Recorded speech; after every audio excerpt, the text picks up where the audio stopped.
Selamat pagi, selamat siang, dan selamat malam kepada Bapak Ibu dosen tim pengampu mata kuliah Desain Pengalaman Pengguna. Kenalkan, nama saya Julius Calvin Kurniadi dengan NIM akhiran 082 dari Paralel 2 dari kelompok 10. Nah, pada kesempatan kali ini saya akan memaparkan apa yang sudah saya kerjakan selama 1 semester bersama dengan kelompok kami di kelompok 10, di mana kami mengambil website STR77. Jadi pertama, mungkin kita berkenalan dulu dengan website STR77 ini. Jadi website STR77 ini menjadi platform informasi tentang restoran STR77. Kenapa dipilih sih produk ini? Karena ya pengguna kan pasti nanti lihat website ini buat lihat menunya, mungkin lihat outletnya, lihat bahkan tentang STR77 ini apa sih, terus tentang berita dari STR77, ataupun ada juga nanti informasi promonya. Jadi website ini menjadi pintu masuk sebelum pengguna memutuskan untuk membeli. Dan yang utama, website ini tuh memiliki ruang perbaikan dari segi UX-nya.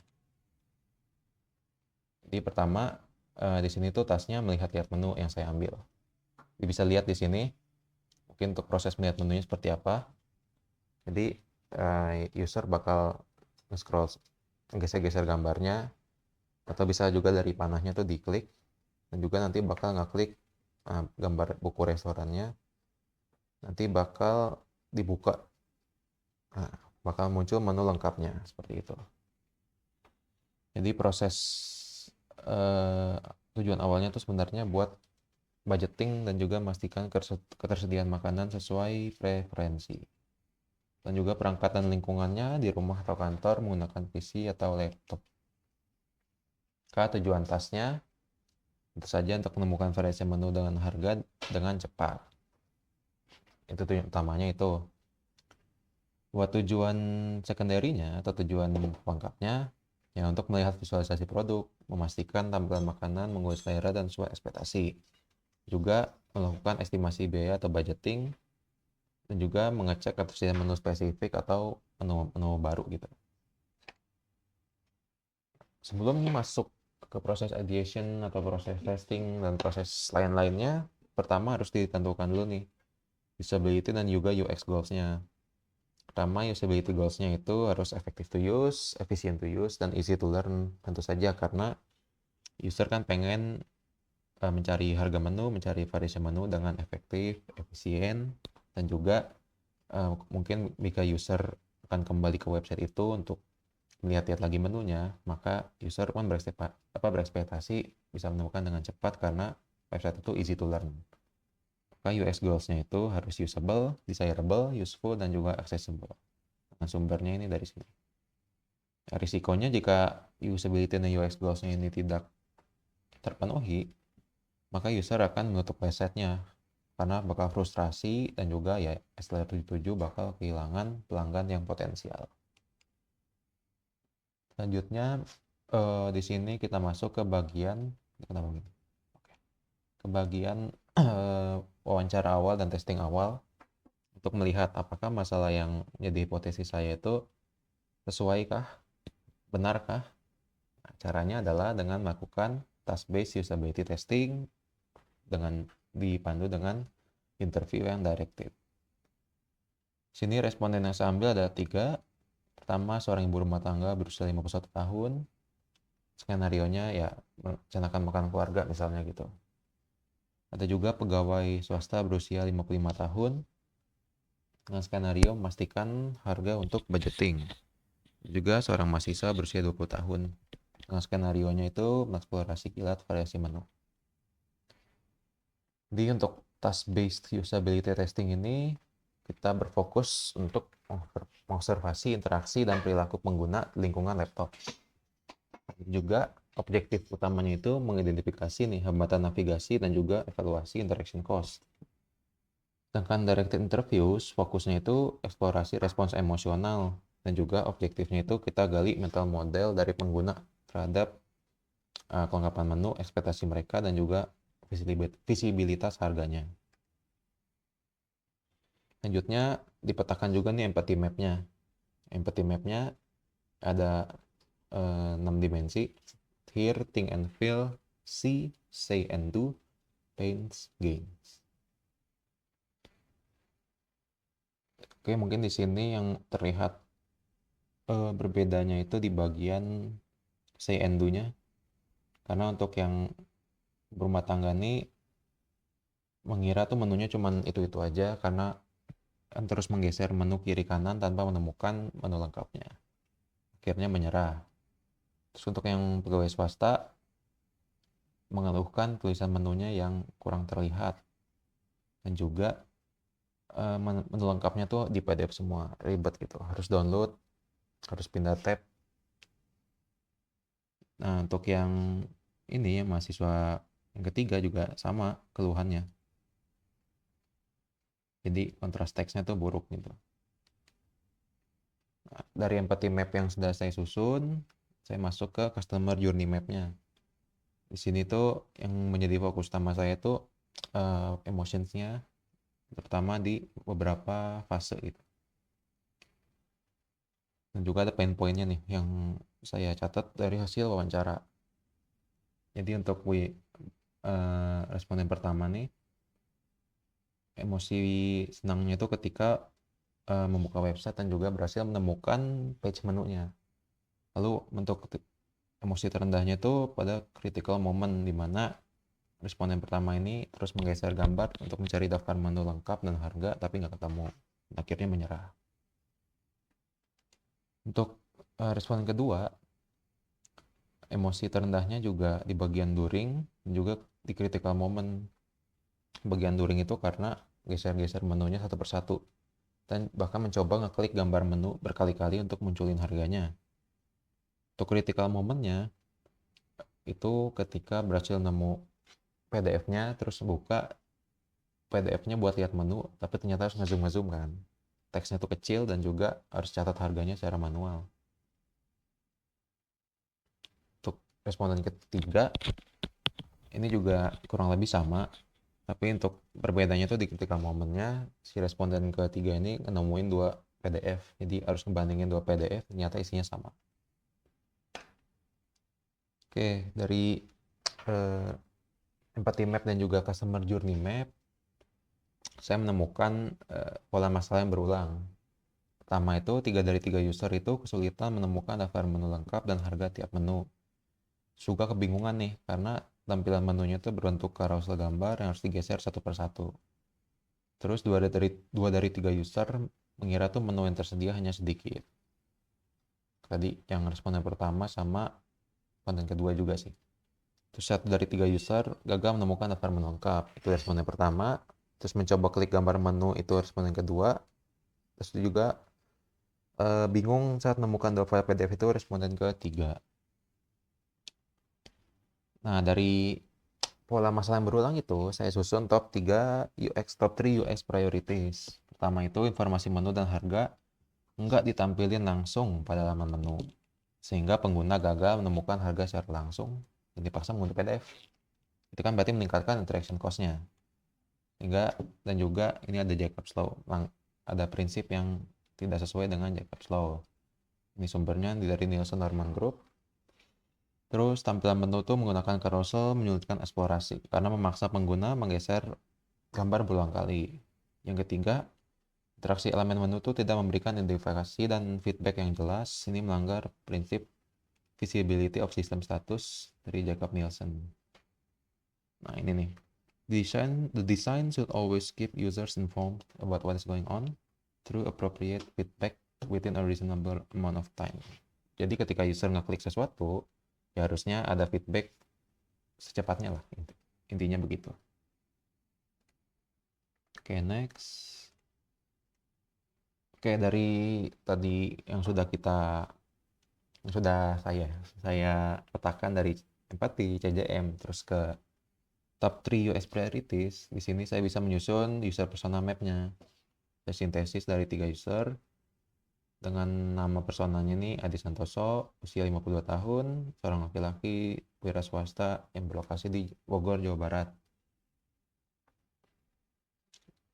Di sini ada banyak poin-poin yang saya petakan berdasarkan dari template Lurik. Oke, dari user persona mungkin saya rangkum aja di point of view. Jadi siapa sih sebenarnya Pak Adi Santoso itu? Jadi Pak Adi Santoso itu adalah seorang wira swasta dan kepala keluarga berusia 52 tahun yang rutin mengordinasikan acara makan rombongan untuk keluarga dan rekan kerjanya.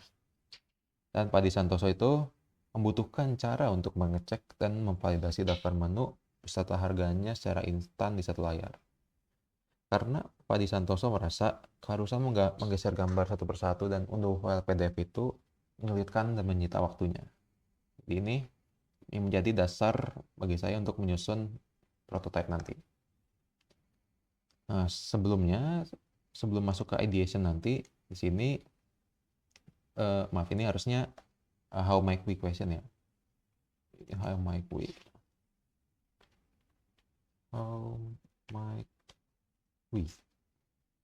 Jadi how might we itu bakal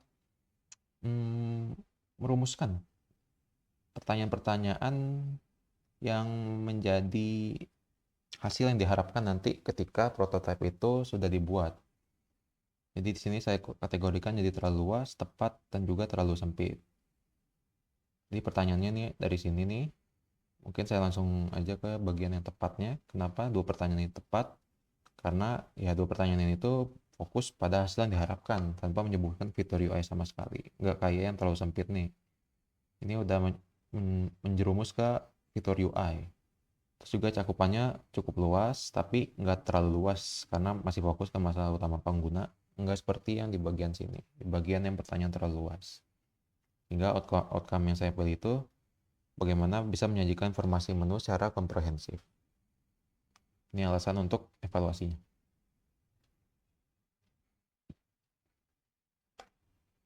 Oke, selanjutnya kita masuk ke ideation.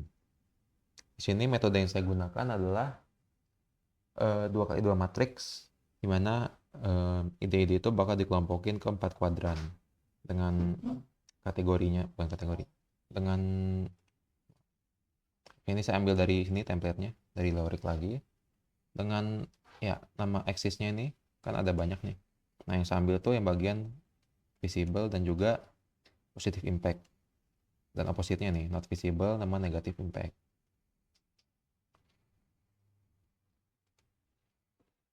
Oke, jadi di sini selain dari ide yang saya sendiri, saya juga meminta bantuan dari teman sekelompok saya. Di sini ada Opa Rafli Sofwan, ini Sofwan Ova, dan juga Syazana Akila. Di sini ide yang terbaik sebagai prioritas utama itu di kuadran 2 karena memberikan positive impact dan juga visible. Di sini ide yang diambil adalah tampilan menu grid, filter menu, dan juga ringkasan harga. Di sini menurut saya ketiga ide ini tuh memenuhi untuk masing-masing ya, memenuhi minimal satu UX goals-nya. Ini menu grid bagus nih, menurut saya memenuhi semua UX goals-nya. Untuk filter menu memenuhi 2 UX goals, usable and useful. Untuk ringkasan harga memenuhi 3 UX goals, di mana dia tuh bakal usable, useful, dan juga desirable. Oke, selanjutnya dari ide-ide tadi tuh saya bisa menyusun task flow yang mungkin bakal diikuti oleh pengguna gitu.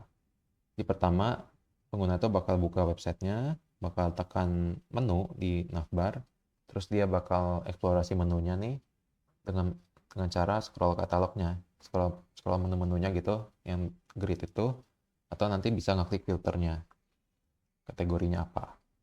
Lalu nanti bakal tambahin menu ke estimasi, tinggal lihat totalnya nih di bagian bawah. Nanti bagian bawah tuh ada floating bar namanya.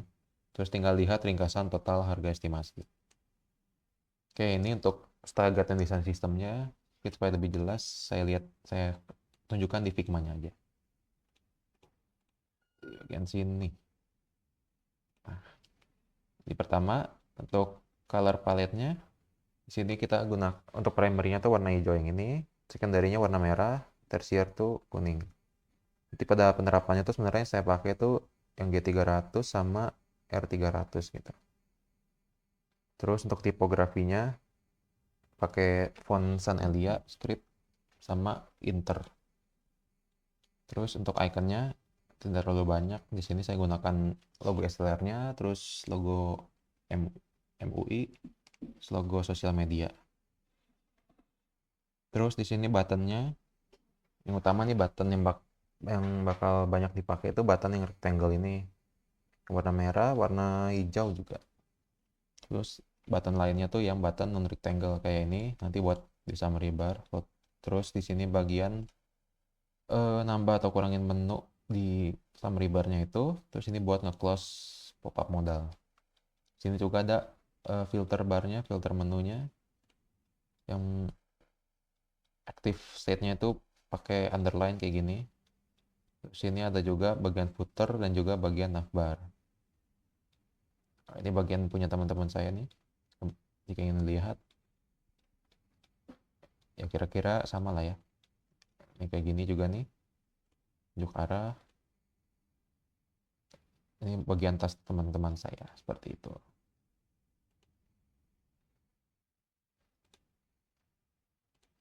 Oke, masuk ke bagian wire flow. Ini harusnya bukan, oke. Ini bagian sini tuh kita masuk ke, pertama kan dari landing page dulu. Nah ini tuh bakal, ini bukan scroll tapi klik menu harusnya.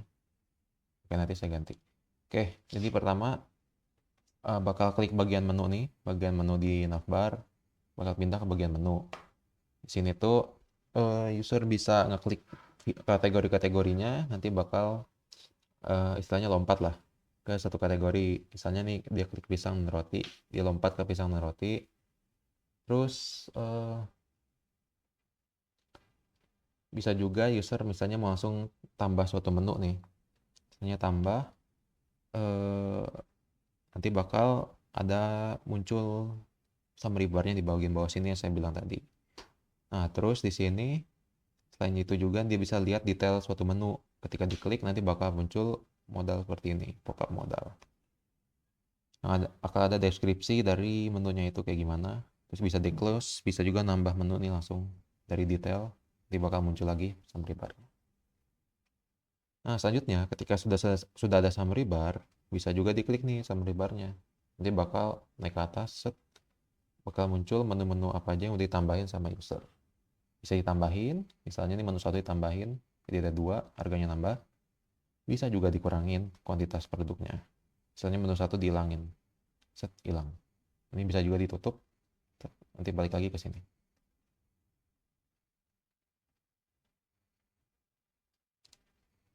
Oke, untuk prototype di sini. Oke, prototype-nya mulai dari homepage-nya tadi kan masih bentuk yang abu-abu itu, ini ditambahin gambarnya. Ini itu dari SLR-nya tersendiri gambarnya. Sini ada promonya. Kalau misalnya masuk ke tas saya, berarti kan klik bagian menu. Di sini tuh bagian menu nanti bakal ada filter menunya di sini nih. Kalau di hover nanti bakal ada underline, terus bisa diklik. Ini ke mie ayam, dia bakal lompat ke mie ayam. Misalnya mau lihat cemilan nih, dia bisa lompat ke cemilan. Terus kalau misalnya mau lihat soto dan sup, bisa lompat ke sini. Terus kalau misalnya mau lihat nasi mie bihun, lompat ke sini. Nah di sini bisa juga nih ngeklik detail seperti tadi, lihat detailnya apa. Oh, deskripsinya kayak gini. Di close, saya lihat lagi yang lain. Oh, deskripsinya kayak gini nih untuk nasi mie bihun goreng juara, harganya segini. Bisa ditambah. Nah, dibuka, bisa juga nambah nih sini. Ini juga bisa dikurangin. Ini bisa dikurangin nanti langsung auto nutup gitu. Ini saya tambah lagi. Bisa lihat ya sini bisa tambah, kurangin, tutup.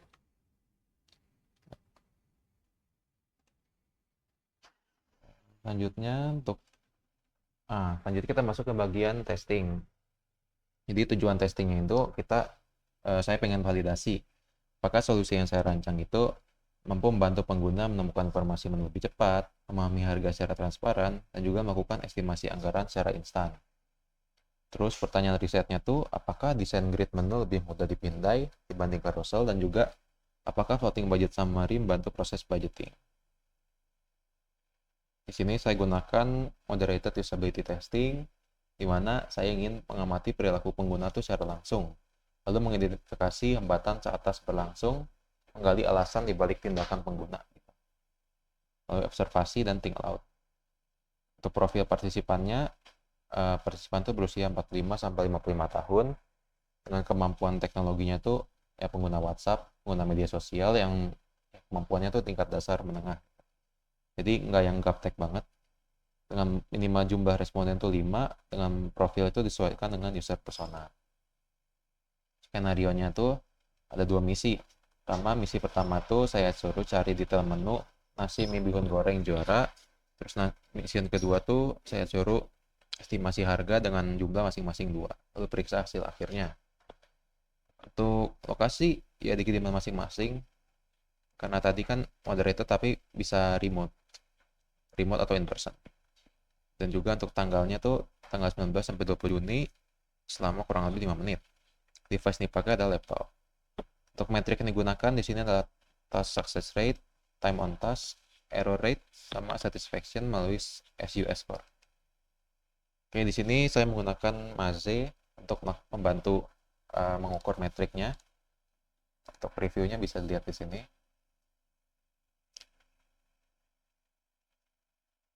Ya, di sini. Jadi user bisa start task.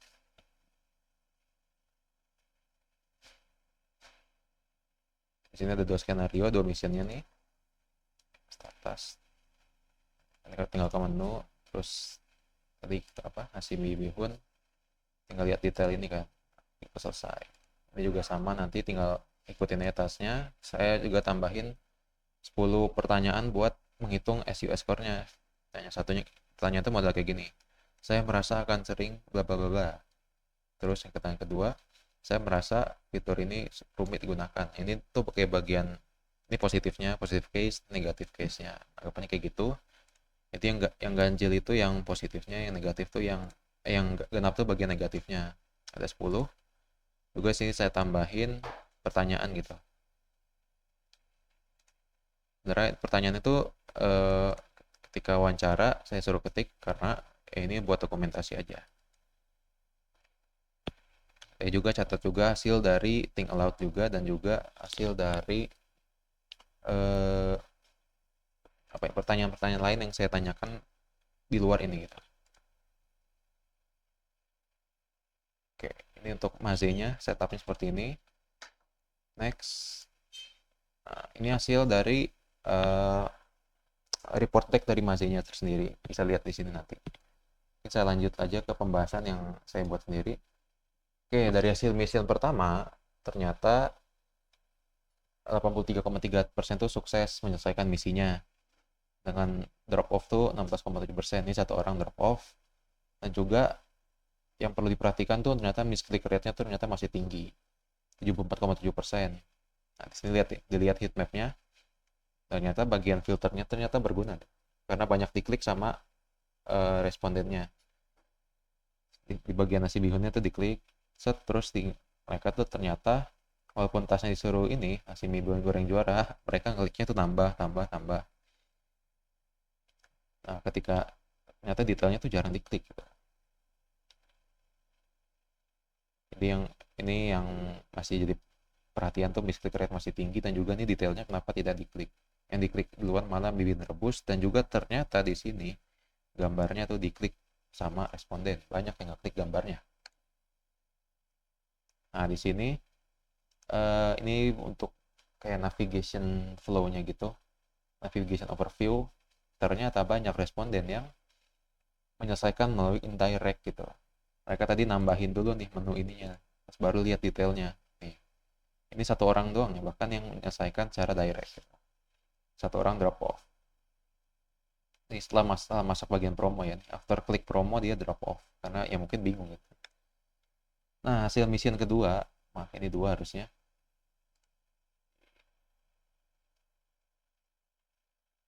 Ya, ini 2. Nah, hasil mission kedua ternyata ya sama aja. Satu orang drop off.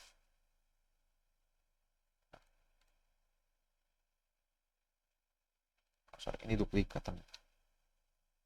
Ya, di sini harusnya. Nah, ini hasil mission kedua. Estimasi harga mie Beyond rebus dan nasi Beyond goreng juara dengan jumlah masing-masing 2. Nyata satu orang kembali drop off dan juga sukses dan juga mistake rate-nya itu masih tinggi, 72,4%. Average duration-nya 37,9. Sini ya ini tombol tambahnya banyak diklik ya. Terus di sini tuh di bagian bawah sini klik apa? Klik summary bar-nya, setting budget summary-nya. Pengguna bisa menyelesaikan estimasi biaya dengan cepat, 37,9. Di sini 3 orang tuh bisa menyelesaikan secara direct, 2 orang secara indirect di sini. Terus 1 orang itu drop off kembali. Yang tadi salah masuk ke bagian promo. Nah, di sini selanjutnya itu saya mengukur satisfaction. Nah, satisfaction itu diukur dengan melihat score average tiap pertanyaan. Di sini ada 10 pertanyaan, hasilnya kira-kira seperti ini. Untuk sisanya bisa dilihat tadi di report deck-nya. Nah, mengukur score itu dengan cara sebelumnya tuh score itu adalah instrumen evaluasi usability yang dikembangkan oleh John Brook tahun 1986 untuk mengukur persepsi pengguna terhadap kemudahan pengguna satu sistem. Tadi terdiri dari 10 pertanyaan, skala Likert 1-5, ini 1-5, kombinasi pertanyaan positif negatif, dan juga nanti hasil akhirnya itu skor dari 0-100. Nah, rumusnya itu untuk item yang ganjil, skornya itu bakal dihitung dengan average skala Likert -1. Ini yang ganjil nih misalnya, kan average-nya 4 nih, nanti untuk perhitungan sus jadi 3, 4 kurang 1. Kalau misalnya yang item genap,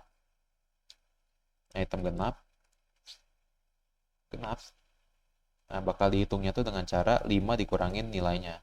Jadi misalnya yang genap nih, 1,7, jadi 5 dikurangin 1,7. Nanti hasil akhirnya dijumlahin dikali 2,5. Oke, di sini ini saya rangkum ya tadi dari question 1-10. Ini average-nya segini. Terus nanti kontribusi susnya tinggal, ini kan question 1 tinggal 4 kurang 1.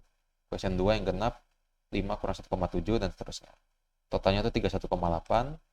Ketika dijumlahkan, ketika dikalikan dengan 2,5, hasilnya adalah 79,5. Mengacu pada jurnal ini, jurnal ketika diklik, ya di sini, ke scroll bagian bawah, di sini itu ada bagian panduan untuk rating dari score-nya. Nah, di sini karena nilai 79,5 kan ada di bagian excellent seperti itu. Ini untuk pertanyaan-pertanyaannya tuh ya jawabannya seperti ini. Ada yang merasa tampilan cukup menarik dan mudah dipahami, ada yang merasa mudah dilihat, ada juga yang merasa mungkin agak bikin bingung nih misalnya karena merasa bingung karena jika misalnya diperangkat seperti HP karena menunya banyak dan bersusun berjejer ke bawah, takutnya user typo atau salah pencet. Jadi intinya tuh tampilannya udah bagus buat mempercepat navigasi asal menunya kelompokin sesuai dengan kategori yang jelas, ukuran ikonnya proporsional dan juga harus diberi jarak yang cukup biar lega di mana mata. Berarti tadi tuh grid-nya tuh masih kayak sempit. Apakah informasi tertera langsung di bawah nama makanan jelas atau informasi penting tersembunyi? Jadi kalau yang ini tuh ada yang bilang bahwa secara layout tuh udah bagus, cuman mungkin tambahin apakah menunya ready atau sold out sebelum konsumen terlanjur buat memilih. Yang ketiga nih, bahwa apakah tulisan menu harga tombol itu masih udah cukup besar atau masih kekecilan. Ternyata masih banyak responden bilang masih terlalu kecil dan kalau bisa diperbesar sedikit lagi. Untuk dokumentasi, ini dokumentasi yang di rumah saya, kebetulan respondennya adalah orang tua saya. Terus, selanjutnya untuk usability findings, di sini saya kelompokkan menjadi beberapa tingkat severity, ada minor, moderate, critical. Ada pengguna yang drop off. Ini severity-nya critical karena ya kok bisa nggak beres gitu. Ternyata menurut saya ini adalah information arsitekturnya masih kurang baik. karena ternyata masih terdapat pengguna yang tidak berhasil mencapai tujuan utama sistem. Terus misclick rate nih masih tinggi. Ini juga concern utama dari apa yang hasil testingnya. Berarti affordance-nya atau error prevention-nya masih kurang baik. Pengguna masih bisa sih nyelesain task, tapi masih membutuhkan beberapa percobaan sebelum bisa ngeklik elemen yang benar. Ada juga pengguna yang finish secara undirect, berarti problem di navigation dan findability. Karena mereka harus explore lagi tambahan supaya bisa dapat gitu. Ukuran teks perlu dioptimalkan. Nih, ini accessibility-nya masih kurang. Nggak menghambat, cuman menghambat mungkin sedikit. Tidak menghambat secara signifikan, tapi bisa mempengaruhi kenyamanan penggunaan. Jadi, dari tadi usability findings-nya, maka action items-nya itu tentu saja pertama meningkatkan affordance. Misalnya kita tambahin lagi nih indikator visual, terus perjelas area klik tombol, tambahkan hover state juga supaya mencegah misleading yang tinggi gitu. Tapi menurut saya ini juga terkait dengan nanti ukuran fontnya, accessibility-nya. Jadi nomor 1 sama 3 itu terkait banget. Jadi nanti selain ini juga, nanti ketika menambahkan ukuran teks tuh pasti mempengaruhi juga. Karena kan kalau misalnya kecil, ngekliknya kan susah gitu. Kedua tuh nanti meningkatkan findability detail menu. Karena eksplorasinya cukup lama kan. Jadi kita memperjelas call to action-nya, menuju detail menu, dan juga meningkatkan visual hierarki informasi utama. 3. Meningkatkan accessibility. Tadi ukuran teks masih kurang. Tambahin lagi opsi text scaling. Misalnya kan bisa ditambahin ukuran teksnya mau kecil, gede, medium, atau besar. Atau juga ya tinggal tingkatkan ukuran font pada informasi yang penting. Terakhir, menambahkan informasi ketersediaan menu. Tadi kan pengguna belum mengetahui satu stok menuju menu gitu. Ya tinggal kita tambahin aja informasi tentang ketersediaan detail menu. Ketersediaan menunya itu kayak gimana. Mungkin tambahin dalam detail menu, juga kita tingkatin visual hierarkinya. Sama kayak yang nomor 2 ini. Oke, untuk sebagai kesimpulan, berarti problem dari STR77 itu sebenarnya adalah informasi harga tidak terlihat langsung pada halaman menu, pengguna harus buka PDF untuk melihat harga, juga carousel itu menyulitkan eksplorasi menu, terakhir tidak tersedia fitur untuk memperkirakan total biaya pembelian. Solusi yang saya rancang adalah dengan menjadikan itu menu grid, terus menambahkan filter menu, dan juga floating budget summary. Untuk test result-nya, success rate 83,3%, untuk SUS score-nya 79,5, tadi excellent.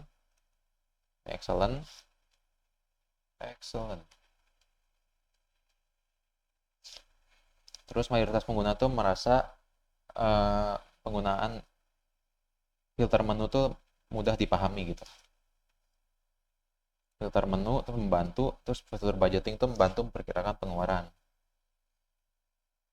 Jadi pengguna bisa menemukan informasi dengan lebih mudah serta melakukan estimasi biaya secara lebih cepat. Untuk UX goals evaluation-nya itu untuk usable terpenuhi. Alasannya ini success rate 83,3, SUS-nya 79,5. Useful, budget summary membantu estimasi biaya.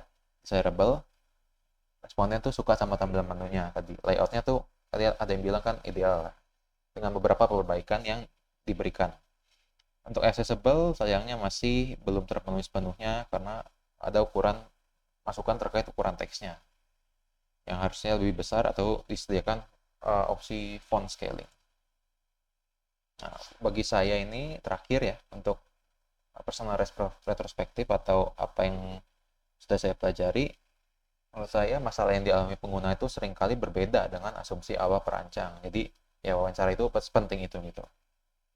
Adanya juga persona dan problem statement itu membantu saya memfokuskan proses desain pada kebutuhan pengguna yang nyata dan juga menghasilkan banyak alternatif solusi membantu menghindari kebutuhan desain yang terlalu cepat berdasarkan intuisi. Terus pentingnya merencanakan informasi arsitektur secara matang, itu penting banget. Jadi informasi arsitektur itu bakal membantu desain yang konsisten dan juga desain yang memberikan kenyamanan bagi pengguna. Terus pengujian, testing itu penting untuk memberikan bukti nyata bahwa solusi kita itu efektif dan juga mengungkap masalah yang tidak terlihat saat proses perancangan. Ya, untuk future work-nya jika bisa dilanjutkan, tentu saja implementasi action items tadi, lalu testing lagi, perbaikan lagi, dan seterusnya seperti itu. Oke, sekian apa yang sudah saya kerjakan selama 1 semester ini. Semoga apa yang sudah saya kerjakan dapat memberikan manfaat tidak hanya bagi saya tapi juga bagi teman-teman. Juga mungkin bagi Bapak Ibu dosen bisa dapat insight baru dari apa yang sudah saya kerjakan. Terima kasih atas kesempatan satu semester ini mempelajari desain pengalaman pengguna. Sungguh memberikan banyak ilmu-ilmu baru terkait dan juga cara pandang tentang UX dan UI itu tersendiri gitu. Jadi bukan UI UX itu bukan sebatas tampilan, tapi juga melibatkan kelima panca indera kita. Oke, kurang lebihnya mohon maaf dan terima kasih.